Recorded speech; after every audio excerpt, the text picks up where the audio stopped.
A Mobster's Midrash by Michael Diamond. Chapter 1. Bones. I am a roadie to Ecclesiastes. I hump equipment, watch from the wings. And what a show it is. Priests in space, or so it seems from the side-eyed perspective, squinting through vape-filled halls. I'm the shamus at the club, the bright-orbed truth, janitor, guardian of the twin gates, private dick. I hang by the back door, potions and pencils in hand. Whatever's called for, dog at the entryway. Sometimes I'm a bit of a pain, poke my head where it's none of my business, though they invited me in on the gig from the get-go. Go figure. No need for knives out. There's a powerful twistedness at work. A twistedness named and seen by the clean light of clarity, luminosity. Sometimes all it takes is a look. Just one look starts them thinking. You know how performers are. How do I look? And all. It gets the ball rolling, and next thing you know, it's all eyeballs in a hall of mirrors. A sharp-edged mirror can sometimes cut like a knife. Oh, little brain, what are you doing nosing around like that? I lift up my eyes to the monitors, whence cometh other eyes and ears and bodies moving in space, windows to the lighted world, source of halos or opaque dividing screens. The barrier is the transmitter is the thing. But that's metaphysics, above my pay grade. Stick to silent movies, headshots, exchange of glances. I work for the Department of the Exterior. I could not watch the slaughter of the buffalo, play the harmonica soundtrack to that horror. There lies the inspiration of monsters. Give it air, give it disinfecting sunlight, give it time, give it a month of writing script, a month of children running through the house. Step back and say, that's what I think. Or maybe even change your mind for a Ford Pinto or some less explosive model. Only then may you join the League of Lucid Dreamers. Submit your findings to the proceedings of the Academy of the Dream Society. Update your CV, the racetrack of vision. The miracle of fun, that's what it is, the day you connected. Hang up the phones and plug that little brain of yours into the marketplace of ideas, the haberdashery of notions, the supermarket of sentience. It's the Intergalactic Puppetry Festival, and we're all in it, puppet and puppeteer, each to each. And we make the scene, too, if you dig. How many puppets dance in the arch of the proscenium? Before, the prolegomena to any future magic, the constabulary of the preceding day. Unmute yourself. You're in this for the long haul. It's a frickin' marathon, in case you hadn't noticed. Toggle in, give and take. One's as good as the other. Pretty soon you'll be sitting pretty, eyes wide open, mouth agape, words tumbling out, light packages into the temple air. We are Gulliver to the Lilliputians, sleeping giants awaiting the call to arms, and legs, and head, and torso, up from the tyranny of the tiny threads to which we've subjected ourselves, the maw of the beast, little fingers tapping at our chamber's door, trapping us with 10,000 silky fabrications, spooling info to the periphery, the threshold of monstrosity. No!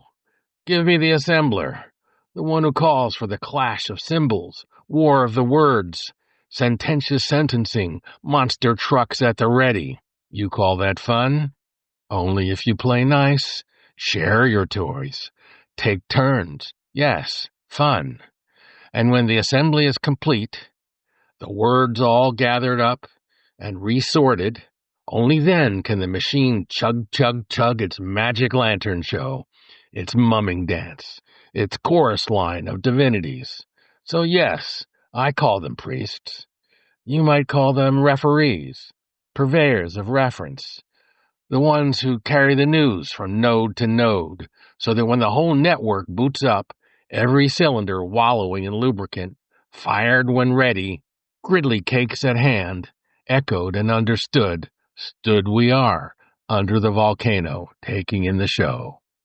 Isis packed the 15 pieces of her husband's body on ice. Really 14.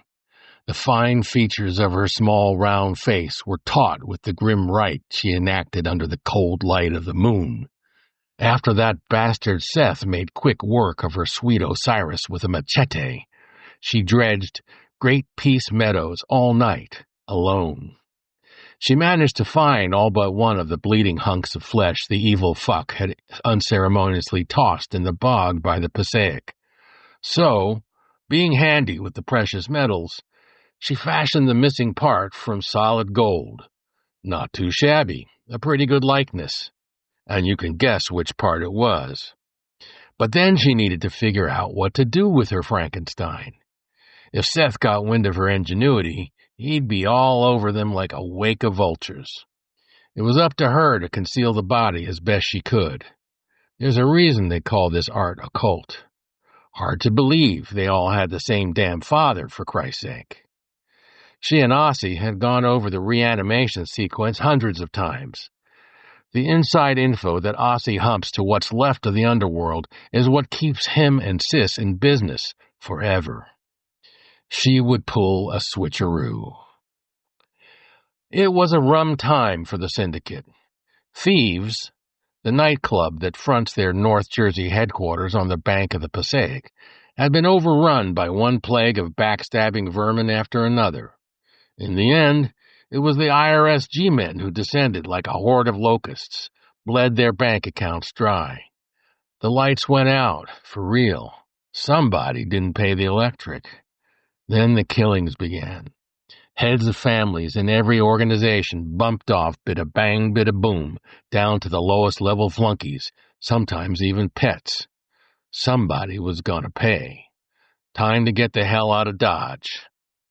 There was this enterprising club manager, Moishie Levy, had organized all the low-level help into a single union, promised them the sun, moon, and stars. Seems he tipped off the government snoops and sicked them on the Syndicate so his people could fleece the bosses and all scram together. Some kind of brotherhood, like they were all related. The part that interested Isis was Joey's bones. Remember Jake Isaacson, the original made man? Joey's pop. Was Jake's kids, his own flesh and blood, that constituted the first mob. The proto-bosses, Izzy and Abby before him, had kicked it all off, but they never made it big, small-time Goombas shaking down the local towns for loose change. Don't get me wrong, those guys were true originals, but Abby with the easy handshake, always a nose for power, and Izzy, the quiet one, carried water for his old man, even though Abby nearly bumped Izzy off, for God's sake. Inspirational, really. But Jakey had bigger plans. He was the capo de capi, set up the 12 families. By now, 10 have vanished completely, either rubbed out or gone permanently on the lam. The other 2 went strictly legit, but that's a story for another time. Moishie's great-great-great, the original Levy, was a well-known enforcer with a bit of a loose temper. Story is, he and Brother Shimmy actually whacked the whole mob at Saddle River because they didn't like the way the head honcho looked at their sister. A wicked burn.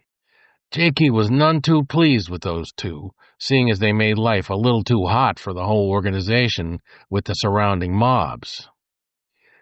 Joey was the baby. That is, till Benji came along, killing Jakey's one true love, Ray Ray, in the process. But I digress. Joey was hands down Daddy Jakey's favorite, a real ham, and a bit of a space cowboy, always spouting off about his damn dreams.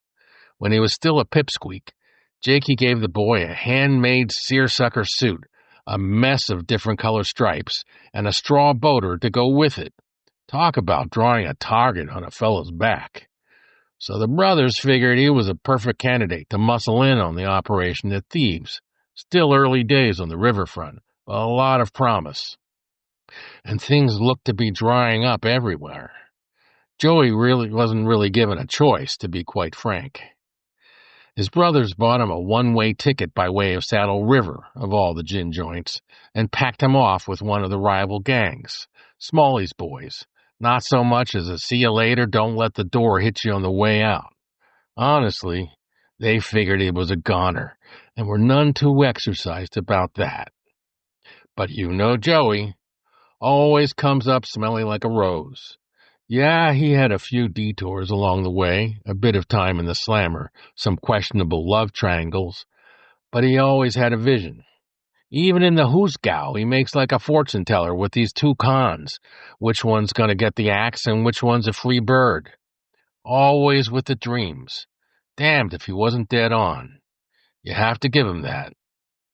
Finally, the big kahuna of thieves gets wind of this talented little pisher. Wouldn't you know it? The big guy buys Joey's dream. Before you can say boo, Joey's sitting pretty at the top of the food chain, cashing in his chips and making a killing. Everybody else is dying. Turns out Jakey's other boys end up coming to Joey, can you believe it, hats in hand, all sheepish. They buried the hatchet, set up a big spread in the country, everybody's happy. Until they're not. Jakey's grandkids all turn out to be musicians, imagine. So, the older dudes, already rolling in dough thanks to Joey, put their money where the kids' mouths were, behind the microphones of a few clubs in town. The club scene at the time was dirty, period end. Nothing a little payola and persuasion couldn't handle. Only thing was, the big kahuna's kid had the same idea, was making quite the name for himself. Menomina and the Pharaohs, slumming with the help. Every generation since Joey, the big kahuna picked one of the current crop of Pharaohs, Menomina Tre or Quattro or Quince, etc., to manage the casino at Thieves. It was understood that Joey's people always got prime cut and top billing Saturday nights. Still, there was a little friction, boys will be boys and all, but they worked it out by giving Friday night to the Pharaohs, an arrangement that held for generations. Then comes a Pharaoh who did not know Joey. Moishie Levy's generation was a hard-scrabble crowd. By then, all the great, etc. grandkids of Jakey's mob were living under greatly reduced circumstances. Dishwashers, cleaning crews, chauffeurs, your basic household slaves. The absolute worst jobs. But at least they had work. Moishie Levy was an exception, a real operator. He'd cobbled together enough nickels to buy his own club, Proteus's Pleasure Palace. Triple P, or P cubed as it was known on the street. A shady establishment on the wrong side of the river, they still managed to field the best stable of musical acts both sides of the Passaic. Moishie gave himself top billing, Moishie Levy and the Tribe. That's who they were, down to the ground. No Pharaoh could ever be hip to that scene. Syndicate muscle was about to put the screws to Moishie and his people. Triple P's last big smackdown was when Minnie the Greek and his gang got stranded there for a few days without any credit. He shows up one day smeared with stinking seal grease, hollering he's not going to leave until he gets a full boat home.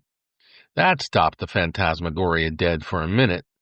Old man Proteus, a.k.a. Fat-Face Sandalphon himself, one of the board members who secretly funds Triple P, always the music lover, steps in, packs Minnie off to his gymnasium knuckleheads, that Spartan bunch across the bay. Small-time numbers guys. Good riddance. Back when it was Joey's time to head for the big casino in the sky, he persuades his brothers and their kith and kin to swear that when they split Thieves for good, which of course he could see in their future, they'd schlep his bones with them. Ever the joker, he said he did not wish to sleep with the fishes of the mighty Passaic, but rather with his ancestors by the East River, just like Jakey. A promise is a promise. Of course, the big kahuna demands the stiff be handed over to his own personal mortician so he could give Joey the works. A real proper embalming by the pro, newbie, a.k.a. Dogface. Not so new anymore, but the name stuck. Better than Dogface. That's how Moishie's people came to be in possession of one genuine pharaonic-style corpse in perpetuity, or at least until such time as a proper internment might be arranged, and that time has come. Isis starts snooping around to find where they stashed Joey's cadaver. Moishie and company won't be able to tell one syndicate embalming job from another. They were all supposed to look like Ossie, that regal mien with a soupçon of irony, stiff among stiffs, El Primo fedora included. She had the chops to monkey around with the facial features a bit. Ossie would forgive her. Her beloved's embalmed self would be a dead ringer for Joey, except on the inside. That's where they secreted the real 411, cyber tattooed on his bones, the hidden dope on the board, the shadowy organization that actually ran the syndicate, no one the wiser. Was never a pair of lovers so tight as Sis and Ossie, Ossie and Sis, Siamese twins conjoined at the head, heart, and hip. No matter how many reanimation cycles Ossie looped the loop, and there had been more than a handful, Isis felt the pain of it every time like it was the first. But that was how they dominated the agenda of the board since the beginning. Some say back to that ore dude, Adam Cadman. Another story for another time. Before Seth's hit on Ossie, every attempt to muscle the board away from the iron grip of Isis and Osiris had been foiled. Last go-round, her hand-picked crew of bodyguards, the priests, were bought off by the other side. She'd seen the hieroglyphs on the wall, the grand unification of all mobs under one big boss, so she got the jump on the other bosses and installed her own hand-picked unification guy, Aki, a strange dude with a hot wife, the Neff. Built a brand-new casino a ways downriver from Thieves. New agey kind of place. Horizons. Might as well have been halfway to Memphis. Sis and Ossie's whole operation nearly went under. Dispatched a troop of foot soldiers to prevent a hit on Saddle River by some upstart Bergen County wise guy. Right next door to little Rammie's family vacation spread, for God's sake. While the two lovers put out fires in Bergen County, the priests made quick work of the new guy. Hard hats on the site were the only witnesses, masons and carpenters and other guys with the tasseled fez, the whole cement shoe business. Seems they were so traumatized by the hit that they formed a support group to preserve the story amongst themselves for generations. I think they were all sweet on the Neff. A strange interlude. That's when Isis decides she needs someone deep undercover at Thieves. Little Moishie was perfect. Bastard kid brother of the hired help, no one paying him any mind. His sister Mimi brings him to work in a basket every day since he weaned. It was all oohs and ahs. A few years on, Seth the Jackal comes on hot to boot Ossie from the chairman gig. These things don't happen overnight. Sis bides her time to set up a proper sting. Ever the mistress of disguise, she shows up as a dead ringer for the big kahuna's daughter. Rammie 1 was never around, and Rammie 2's a rugrat, so she pretty much has the run of the place. Mi amore, she murmurs to the little tyke when no one's looking. Veni a mamma. A real old-fashioned mob mall. That's how it started. Pretty soon, she had the tongue-tied lad eating out of her hand. Before you knew it, Moishie was a rambunctious teenager fixing to start his own band, The Tribe. Sis was the best vocal coach this side of the Hudson River. No craft was beyond her. What a set of pipes he had. Her secret was infrared radiation, a little wand she kept tucked under her robes. Each day she tended a narrow patch of Moishie's somatic turf, working her way slowly toward the organ of speech itself. Moishie was slated for stardom, and Isis was in this for the long haul. Who would ever suspect she was training the little cocker to be a champion snitch as well? "Sing, Moishie, sing!" she would crow over him. As luck would have it, Mimi walked in at the very last infrared session and had a conniption fit. "What are you doing with my Moishie?" She had the chutzpah to demand of the woman she had every reason to believe was her boss. Unnerved, Isis squawks, "Never mind," flutters her hands, and flies off, trying to maintain a shred of her dignity and her secret. Mimi could have sworn she saw a raven fly out the window. Isis spreads the meme that it was all a test to make sure the little tyke didn't grow up greedy, claimed he chose a burning coal over a sparkling gem and shoved it in his mouth, burned his tongue or some such. The infrared wand sort of looked like a glowing coal. Everybody bought it. Truth is, as a result of the last-minute scotching of the job, Moishie ends up with a, quote, cute little lisp, unquote. Could have been worse. The syrupy baritone of Charlton Heston more than made up for it. When the Pharaohs hit Thieves, only Moishie and Sis were wise.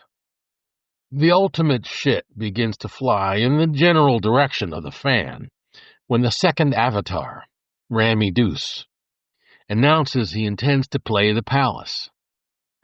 Osiris has already been iced, right in the middle of all the chaos when the mob bosses are rubbed out. No one's reining in Rammie Deuce, the new de facto honcho at Thieves. Not that he isn't good enough to play Triple P. He does have the chops.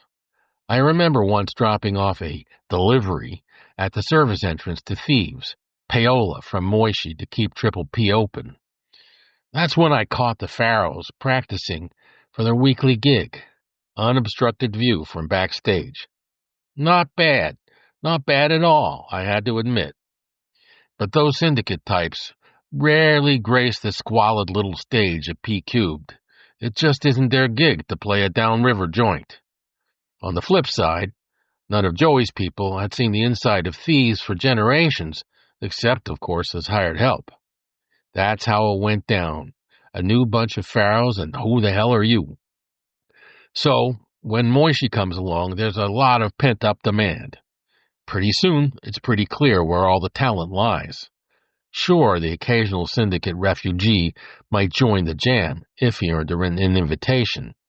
But for the most part, when one of their numbers showed up at all, they just slink over to a table in the shadows and groove incognito to the tunes. Ram number 2 craves the spotlight. Isis rolls like ghost lightning through the palace at night. The smell of hops, human sweat, and stale perfume hung over the place like a damp dish towel. This was definitely not a gig Isis would play again. Disguised as an old crone on the after-hours cleaning crew at Triple P, warts and all, not a trace remained of her former elegance. She was that good. Only her height might have given her away, so she hunkered down in a laborious stoop to the accompaniment of a chorus of moans and groans. It wasn't all for show. She deconstructed the joint with her eyes, room after room, to find a likely spot to stash a stiff. The defunct Wurlitzer floor-model jukebox caught her eye lurking in the corner of an old AV equipment storage room, its former gaudy grandeur now relegated to obscurity there among the dead amps and mixing boards. Her eyes lit up. Had to be. That old-time pharaonic look, embraced by psychedelic striped Nemes and an embedded Uraeus staring snake-eyed from the midline. In a trice, Isis brushes away the cobwebs, pops the access panel on the back, and there it was, Joey's well-preserved self, awaiting transport to the next world, or to Queens, as the case might be. A quick look around, and she effects the translocation of souls and their respective bodies, Ossie's for Joey's. "See you on the other side, my beloved," she whispers, as she turns the final screw. Whoosh! The massive cleaning cart sails down the dingy halls, propelled by a pair of elegant, well-muscled arms. With the sure hand of a surgeon, Sis laser cuts a corpse-sized niche into one of the 2 hulking columns that holds up the ceiling of the palace's capacious dance hall. Moishie boosted them on the cheap from a distress sale put on by Horizon's wrecking crew. More than enough room to stash Joey's cadaver in the hollow middle, and respectful in a twisted kind of way. Aki and the Neff would be honored as well. She has just enough time to reseal the bronze cladding before the graveyard shift scrams. So long, boys. Ned Nosleam stands impassive, a wall to the flow of humanity that throngs the entrance to Proteus's pleasure palace, an inscrutable djinn. Ned and I are pretty tight back then. They call me Emmett, though the Syndicate types always shorten it to Matt. And if you can believe it, 9 times out of 10 they think I'm a dame in drag. Never bothers me. Some just call me Truth. I didn't care as long as they greased my palm with a fat tip. I was the only one could get Ned to crack a smile, schmoozing on the sidewalk. Many a dead drunk soul washed up on that shore. It was Ned's job to sort the living from the undead. Those too stupors to partake any further of Proteus's delights got fingered and dragged unceremoniously from inside to out, deposited with little fuss on the sidewalk. Let the universe sort out their fate. Those who sauntered unsteadily to the gates, unfit for entry through the mouth of the cavern, as we called it, were repelled by Ned's blazing countenance and departed under a cloud of befuddlement. Every time the massive doors swung wide, a blast of supercooled alcohol and sweat-infused air would accompany the concomitant egress or ingress, whichever Ned saw fit to effect. Ned's precise algorithm for the parsing of the crowd was obscure. The huddled masses on the pavement contained themselves within the labyrinth of red velvet ropes strung between shiny brass stanchions, lest they risk the disapprobation of Ned. One set of criteria deployed by Ned's algorithm was a matching sequence that answered the question, "Is this person a hot chick?" If so, door opens. Mimi is the proverbial hot chick, the term of art in those bad old days. The criteria embedded within the last version of Ned Nosleam's Proteus algorithm are robustly satisfied.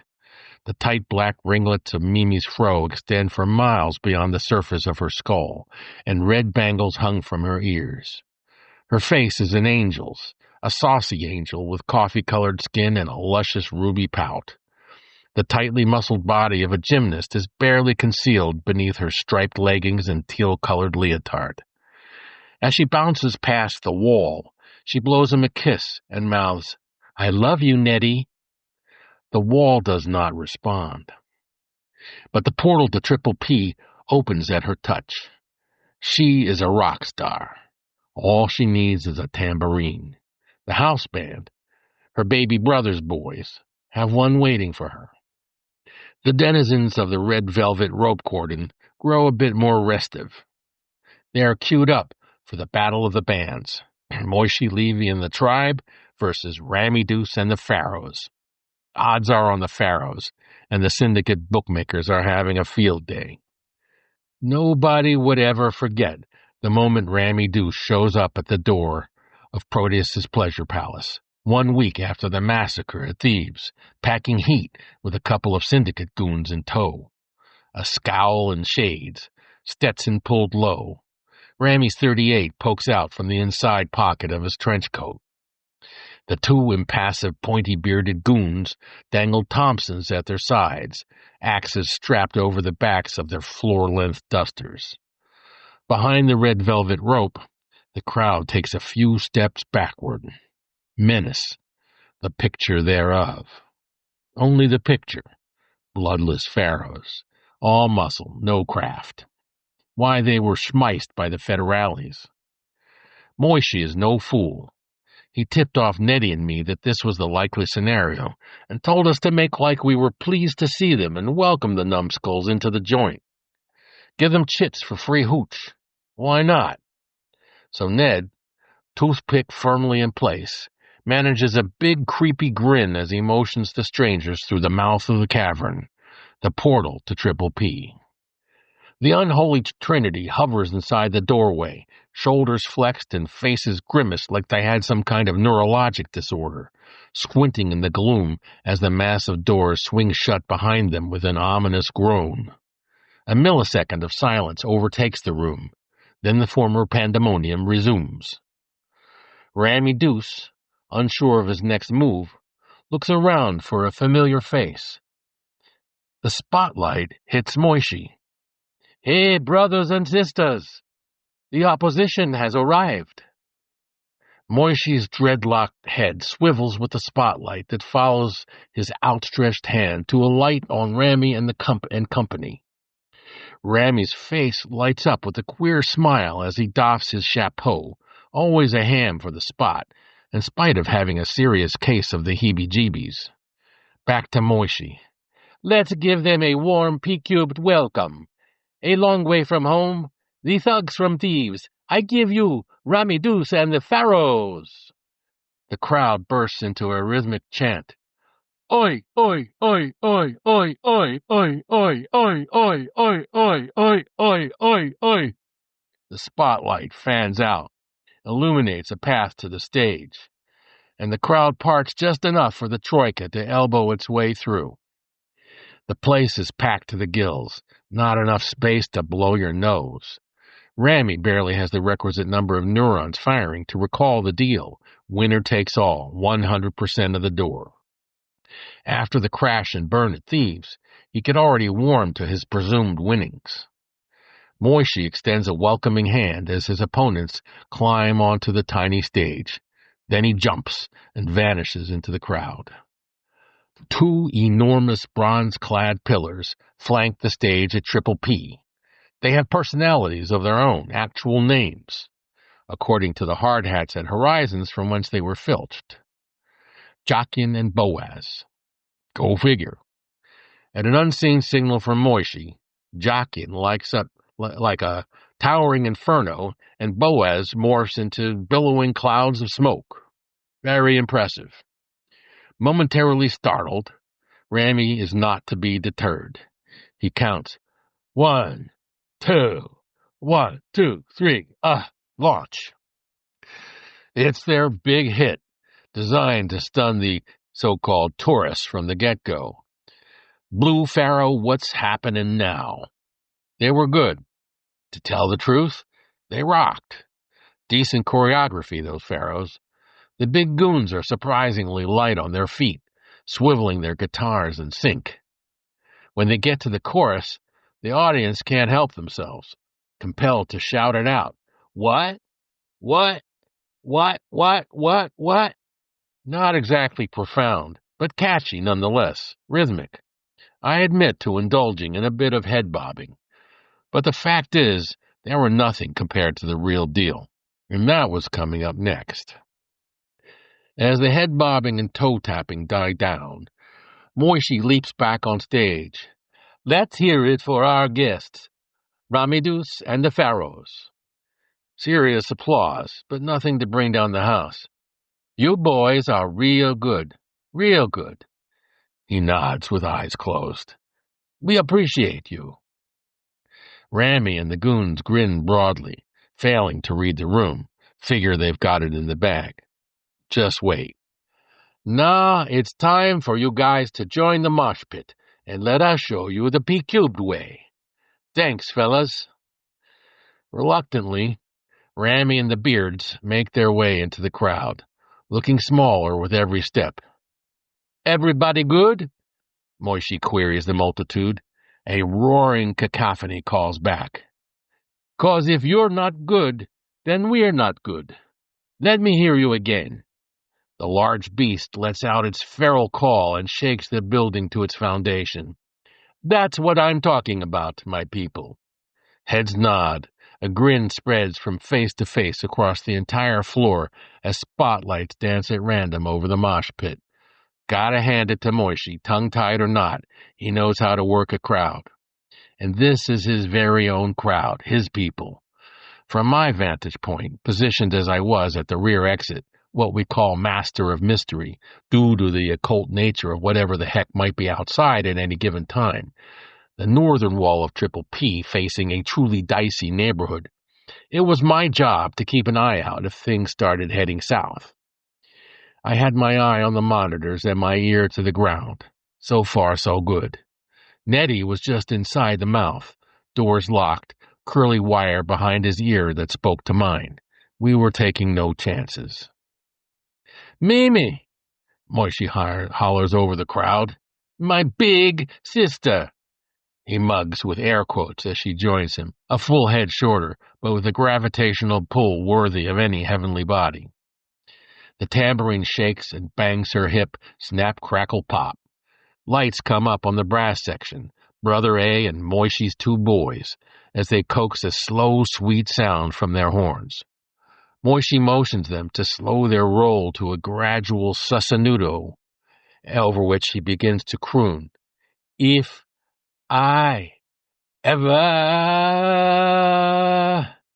A lush, harmonic sax chord sounds the tonic. Then Mimi adds a sultry harmony. Forget your Zion. The horns hit the dominant chord with unbearable sweetness. May my right hand lose its skill. The aching fourth, the tease of the dominant 7 sharp 5 and back to the solid tonic. The crowd eats it up hook, line, and sinker. This whale is about to breach. On the repeat chorus, the whole joint is swaying like the Tower of Pisa, singing along, not a dry eye in the house. The final cadenza kills. Bring me on home, yeah. Bring me on home. Bring me home to thee. I have to admit, it tugged at my heartstrings more than a little. So I was distracted for a good minute before I saw a sudden movement out of the corner of my eye. Bang! Went the .38 as Rammie shot the roof. Ned scowled from the front of the joint. A little plaster damage, nothing more. But the thug from Thieves had everybody's attention. He was not going to lose to some lisping downriver bastard. Moishie was cool as a cucumber.